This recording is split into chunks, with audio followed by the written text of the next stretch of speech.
Hablaremos de inmortales y principalmente de alguien de quien hablamos muchas veces, demasiadas veces aquí, el conde de Saint-Germain. ¿Cómo no? En el momento de la pasión de Cristo, venía Jesús cargando su cruz por el camino del Monte Calvario y se encuentra con la tienda de un zapatero, quizá un artesano, y allí viene el Cristo, ¿no?, recibiendo la befa de la multitud. Por ahí está también Simón Cireneo, que le ayuda de a ratos a cargar la cruz. Ya en la tienda del artesano, el soldado que venía vigilando Sí. le dice: ¿por qué no le das un poco de agua con unas gotas de vinagre a este? Dice. Y el zapatero o artesano le niega el agua y le dice: anda, anda. Y el hombre de la cruz contesta: yo ando porque debo morir, pero tú hasta mi vuelta andarás sin morir. Lo maldice y lo condena a no morir nunca hasta el regreso de Cristo. Y este hombre es el judío errante. Y se supone que todavía hoy anda el judío sin morirse. Y se interpreta también esto como una duda filosófica para ver hasta qué punto conviene no morirse, hasta qué punto nuestras vidas no están movidas únicamente por la certeza de que habremos de morir. Y a lo mejor es esa certeza la que da origen a todo lo que de bueno tiene, si es que hay algo, la raza humana.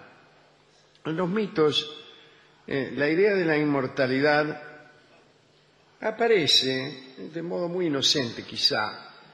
Ahí está uno de los hijos de Minos, el llamado Glauco, Claro. que parece que se había muerto ahogado, porque jugando cayó en una vasija de miel, llena de miel, una enorme vasija llena de miel, y se ahogó. Pero después su papá, no recuerdo quién, en ese mismo lugar mata a una serpiente, justamente en el momento en que el que estaban llorando a Glauco. El pequeño Glauco. Y dejan la serpiente ahí, al rato viene otra serpiente con unas hierbas y se las da, ¿no?, a oler a la serpiente muerta, y la serpiente muerta empieza a andar. Entonces, bueno, se hacen de esa hierba, que es la hierba de la inmortalidad, es una hierba que también conocía la Sibila de Cumas, también algunos de los argonautas. Después había unos que eran inmortales en su tierra, como Alcioneo, Claro. uno que luchó con Heracles, o Porfirión, que eran mortales mientras tanto no salieran, inmortales mejor dicho, mientras tanto no salieran de su tierra. También eran invencibles, ¿no? Claro, bueno, Hay la famosa lucha de Heracles Exactamente. con Alcioneo. Después está aquel del que hablamos hace un par de días, Titeno se llamaba, y se olvidaron, lo hicieron inmortal accediendo a un pedido de su amante, que creo que era la Aurora, Eros, pero se olvidaron de la juventud y quedó inmortal pero viejo, con una vejez creciente, que no terminaba nunca, al final lo guardaban en un cajón. Era del tamaño de una cigarra, se iba secando. Exactamente. Bien. Está también Ixión, el que robó la ambrosía, Claro. que era la que mantenía jóvenes a los dioses. Una de pero las dos también cosas de las que se alimentaban los dioses. les garantizaba la inmortalidad. Bueno, todos estos tipos. Pero el viejo amigo de este programa, que era inmortal, es el conde de Saint-Germain, quien también eludía la muerte, no se sabe, ¿no? Quizá no en cumplimiento de una maldición, sino por haber descubierto una ciencia que le permitía perpetuarse. Bien. Textos de distinta índole han sido hospitalarios con el conde Saint-Germain. Aparece su nombre en los archivos oficiales, en los papeles de Estado, en los informes confidenciales. Bueno, pero también lo encontramos, y principalmente, ¿no?, en la literatura, a veces con su propio nombre, otras veces oculto bajo la apariencia de un personaje de ficción, y también se han interesado en el conde toda clase de esoteristas, alquimistas, vendedores de elixir, bueno, esa clase de gente. Cruces con personajes como nuestro amigo Cagliostro o José Bálsamo, que también... Se conocían y al parecer no se soportaban. Exactamente. Bueno, todo esto da como resultado un panorama biográfico bastante borroso, bastante inseguro, en donde aparece la desconfianza y el aburrimiento mucho antes que el interés. Las historias del conde de Saint-Germain son en general aburridas. Sí. Puede decirse que nació el 26 de mayo de 1696 y que era el hijo del último soberano en Transilvania, Ferenc II. Se sabe poco de su vida en esos años. Su padre murió en 1735 y un año después se produce la muerte oficial del conde. Pero, como veremos enseguida, lo más interesante le sucede a Saint-Germain después de muerto, como a muchos. Estuvo en Escocia en 1745, estudió alquimia en Alemania y en Austria, tuvo muchos nombres: Marqués de Montferrat, Conde Belamare, Caballero Schenning, Caballero Beldon, Messier de Sigmont, Conde Soltikoff. En el año 1758 se hace amigo del mariscal Belle-Isle, quien lo presentó a la Pompadour y luego al rey de Francia. En ese momento tenía 62 años, pero representaba 30. Era delgado, de mediana estatura y cabello oscuro. Algunos dicen que tenía crédito ilimitado en todos los bancos del mundo, otros sostienen que no utilizaba ni bancos ni banqueros, otros dicen que nunca pudo conocerse la verdadera fuente de sus recursos. Yo puedo decir que vendía a precio de oro un elixir que rejuvenecía. Claro. Lo vendía entre la nobleza de Francia. Decía también Saint-Germain que era capaz de convertir las piedras del camino en diamantes. Y de esto lo había convencido al mismísimo Luis XV. Muchas veces fue perseguido por la policía, pero siempre pudo rajar, digamos. Ante la menor dificultad desaparecía misteriosamente. Tuvo un gran lío cuando, siendo amigo de Belle-Isle, que era ministro de guerra, lo manda a una misión secreta, aún sin autorización del rey, ¿no? En realidad iba a negociar con el conde Brunswick a La Haya una paz sin Austria. Era una misión audaz, lo descubrieron, y cuando ya estaba por ir en cana pudo escapar y pasó a Londres. Daba la impresión de haber viajado mucho, ostentaba un cierto lujo, lo rodeaba un grupo de fieles sirvientes. Nadie fue recibido jamás en su casa, nunca lo vieron comer ni beber. Decía haber sido inquilino de 40 cuerpos en forma sucesiva. Así fue San José, Cristóbal Colón, Roger Bacon, Francis Bacon y el Papa Bonifacio V. Relataba su amistad. Alquilaba bien el hombre, sí, claro. digamos, ¿no? Relataba su amistad con Cleopatra, con Jesucristo, con la reina de Saba, con Santa Isabel y con jeroglíficos egipcios. A veces entraba en un trance profundo. Los jeroglíficos egipcios, nótese que todavía no habían sido descifrados. Descifrados por Champollion. Claro. A veces entraba en un trance profundo, para no hablar de la escritura cuneiforme babilónica. Claro. Digo que a veces se quedaba duro como una estaca durante varias horas. Cierta vez conoció en la corte de Francia a la condesa de Algemar y le dijo: ¿no me recuerda, condesa? Y ella le respondió: no, pero yo creo haber conocido a su señor padre hace 50 años. No, mi padre murió hace mucho más tiempo que eso. En realidad, usted me conoció a mí. Qué momento. Y si mal no recuerdo, tuve el honor de haceros la corte. Y además creo que en Venecia le compuse una barcarola que fue muy de su agrado, dijo el conde. A la noche la condesa recibió una copia de la partitura de esa barcarola con una inscripción que decía: por siempre fiel. Muy lindo. Esto lo cuenta la condesa en un libro que se llama Recuerdos de María Antonieta. La condesa de Adhemar estuvo con María Antonieta 10 años antes de la Revolución Francesa y la previno acerca de esta revolución. En realidad esa no fue la condesa de Ademar, fue Saint-Germain. Claro, claro. Pero esto lo cuenta... Antes de la noche de Varenne, de la famosa noche de Varenne. Le dijo, mire, en realidad esto es cierto. Él estuvo involucrado también en el famoso asunto del collar. El collar que de perlas venden. de Buckingham. Estuvo involucrado lejanamente, no fue el responsable del asunto.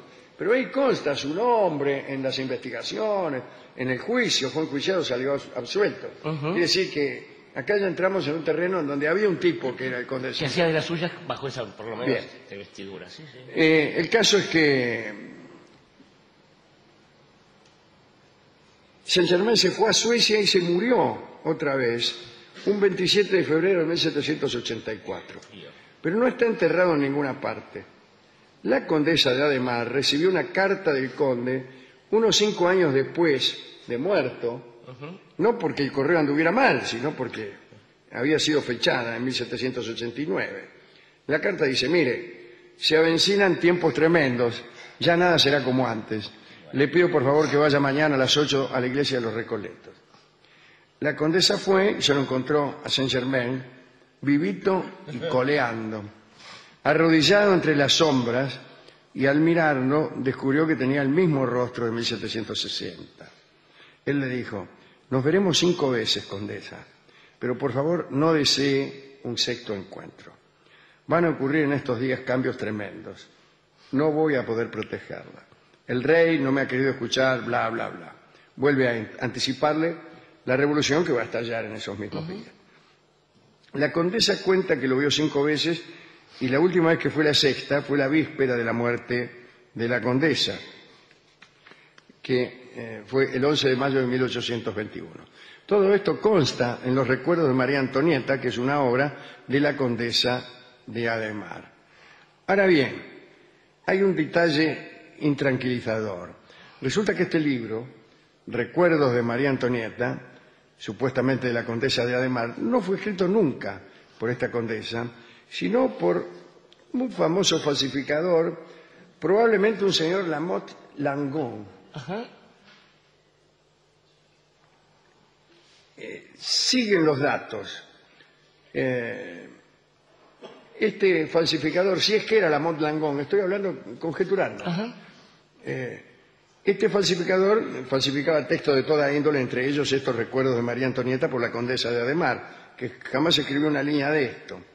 Así que cabe desconfiar. Pero yo tengo más que decir. Hay un libro que se llama El conde de Saint-Germain, de Paul Sacornac, en donde se habla de la condesa de Ademar. Y si bien no se menciona este libro, se mencionan artículos en revistas de la condesa de Ademar sobre teosofía. No está mal, no está mal. Así que nuestra desconfianza pasa a ser... En esas épocas, tanto en París como en Londres, fue frecuente un género que podríamos llamarlo, y si no Nevero, Ben Trovato. Por ejemplo, comentarios de Napoleón sobre el príncipe de Maquiavelo, que nunca existieron. Sí, claro. Y había algún fulano que los producía y los vendía. Bueno, todavía se siguen editando cosas... cosas por el estilo. Por el estilo y concretamente sobre el conde de Saint-Germain. En esos textos se le atribuye la invención del tren y del barco a vapor, dos bagatelas realmente para alguien que ha sabido completar hazañas mucho mayores, como vivir 2000 años. Bueno, alguna vez hemos dicho que si uno es razonable hace bien en desconfiar de todo esto, pero no podré evitar un ingenuo e infantil deseo de que algo sea cierto. ¿Por qué? Porque si Saint-Germain pudo vencer a la muerte, es porque después de todo la muerte no es invencible. Solamente por eso, ¿no? Solamente por eso vale la pena la historia. Y permítame que le agregue un dato de optimismo, querido Alejandro, y es cuando usted hablaba del origen de Saint-Germain, y hablaba de un padre llamado Ferenczi o algo así, claramente de la región de Transilvania bajo el dominio húngaro. Pero se dice que aquellos que, con el rey Esteban, creo que fue, se sacaron de encima los húngaros, fueron nada menos que los rumanos que comandaba, por ejemplo, Vlad Tepes. Sí. Vlad Tepes, conocido empalador, Vlad el Empalador, margrave de la región, que a su vez inaugura una larga tradición de personas que deciden no morirse chupándole la sangre a otra gente. Los no muertos. No los empresarios, sino los vampiros, en este caso, o los Nosferatu, los no muertos. Así que es una vuelta de tuerca interesante para relacionar a Saint-Germain con cierta forma de inmortalidad. No está mal para escribir un libro. Bueno, por ejemplo... ¿Por qué no? ¿Por qué no? Y que alguien que sea mucho más atractivo, menos darky, que el conde Alucard, como se hacía llamar las primeras semanas en Londres, el mismísimo Drácula, ¿no es cierto? O Bram Stoker, que era un mal escritor, a pesar de esa gran invención. Hace unos días estuve viendo una película, un film, que no sé si se llamaba Once Upon a Time, era mejor que se llamase Let Me Try Again, pero consistía en que una persona, con solo meterse en un placar y apretar fuerte los puños, podía retroceder a cualquier momento que le importara, en el que pensara de su propia historia. O sea, no era que viajara en el tiempo. Los primogénitos de esa familia viajaban en el propio tiempo.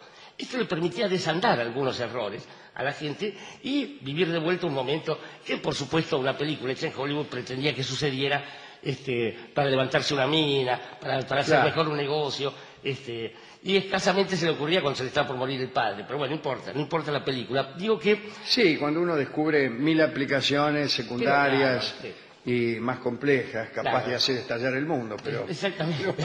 Pero bueno, al tipo no se le ocurrió. Y yo lo probé, les aviso, chicos, no hagan esto en casa, lo probé en placares y esto no funciona realmente. Y eso que apriete fuerte.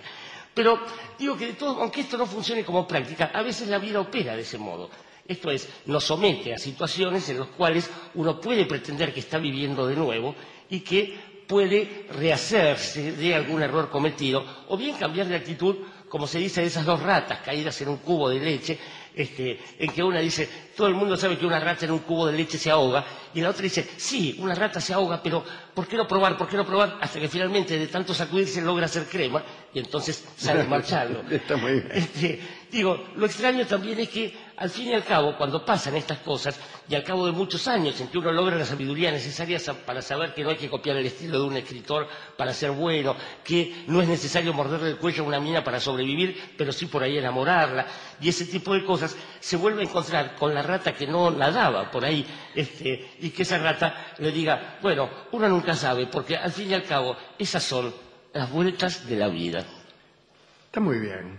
Y las vueltas de la vida son también las vueltas del inmortal, las vueltas del judío errante, que no tiene más remedio que dar vuelta a su vida, ya que al cabo de un tiempo empiezan a repetirse las situaciones y ya el tipo tiene la sensación de verse en una calecita, aunque yo no creo mucho en eso. No, pero ¿sabe qué es raro? ¿Sabe? Porque, claro, Borges ha demostrado la inviabilidad estadística de la repetición, del eterno retorno. Pero además son personajes, recuerdo también de Flying Dutchman, que es la versión del holandés errante, es la versión del judío errante, pero para los marineros. Y esos personajes siempre tienen la oscuridad del resentimiento. Y digo, si uno se la llevó de arriba, por más que esté un poco más flaco y con menos guita, digo, debería haber alguna forma de felicidad en eso, y no la hay. Sospecho que algo de eso... Sí. Yo creo que la felicidad, se lo voy a decir mejor, menos ampulosamente.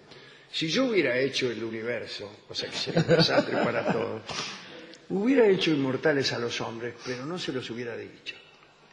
Pero, qué buena idea. Eso es mucho más que una idea. Para un libro tiene para 2 o 3 ahí. Bueno. Y lo que le propongo, ¿sabe qué es? Reproducir una escena de la que narró que me encanta. Pero digamos, reduzcámosla a la cosa más barrial, más nuestra. Ir un domingo a pasear por Barracas, ¿no? Entrar al Museo Histórico Nacional y pararse al lado de un cuadro en el que está asumiendo Sarmiento de presidente. De al lado está el joven Roca, por ejemplo.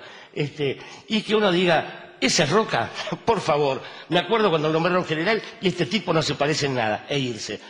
Yo no sé si alguien lo va a creer porque alguna mina se levanta, seguro se levanta. Bueno, mientras llegan esos tiempos vamos a escuchar a Charlo en el tango que se llama Las Vueltas de la Vida.